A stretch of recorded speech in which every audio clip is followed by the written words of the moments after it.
به هماهنگی دیگل رخراجی آیزیتی آلمانی رهبری کار و راهنان پیشه‌ای قزا زاخو شش خولن فرکرین دوارن جدا جدا دا بو 105 آرن سنور قزا وکرم مرم جه وکرنا خولانجی پیدا کرنا درفتن کارینه مرمومش ذكرنا فون جورا خولا او كو ام بشين خلقه كي فيري بيشا كي بكن كو او بيشا ببد هاري كاريك بوانا بشين دهاتا كي بخا بيدا بكن هر وصابت بارسويكي كي سر حكومتا كي ادي خلق بهرابتر بري خابتا كارت تايبت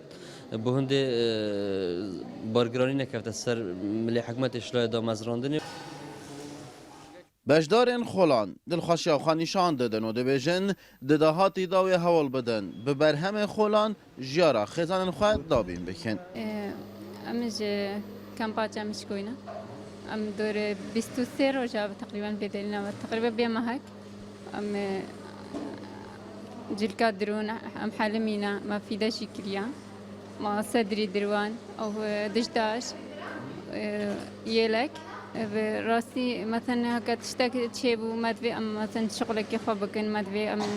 درواني بكن مدفي ام حلمينا مدفي مثلا ام في ذاك المال خو بكن استفاده جي بكن شغل دعوات ام تشتكن و اف انا جدا شو انا نمنم كوان ليدن براستي قال لك استفاده ما جيكر ام كارن يعني كم شونا مالت خم كارن محلك اخو تشتكي خو بكن ام استفاده جي بكن امش خور مساعده مال خو بكن خولن هاتنه وکرن درین، آسنگری، کارندستی، جوانکاریا خانمان و دانان و سخبیریا تلستاران دو خولن کهربایی بو جن و میران. 3 روز به پراکتیکی و 20 روز به زارکی وانه دهنه گوتن. اوه ایکمین خولن ده سال 2016 دا دهنه وکرن. جسجم 105 کسین بجدار جی ده خولاندا 6 کس آفرتن.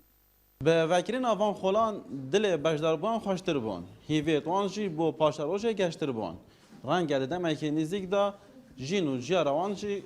به برهم وان خولان خوشتر بود فاروق عمر این آرتی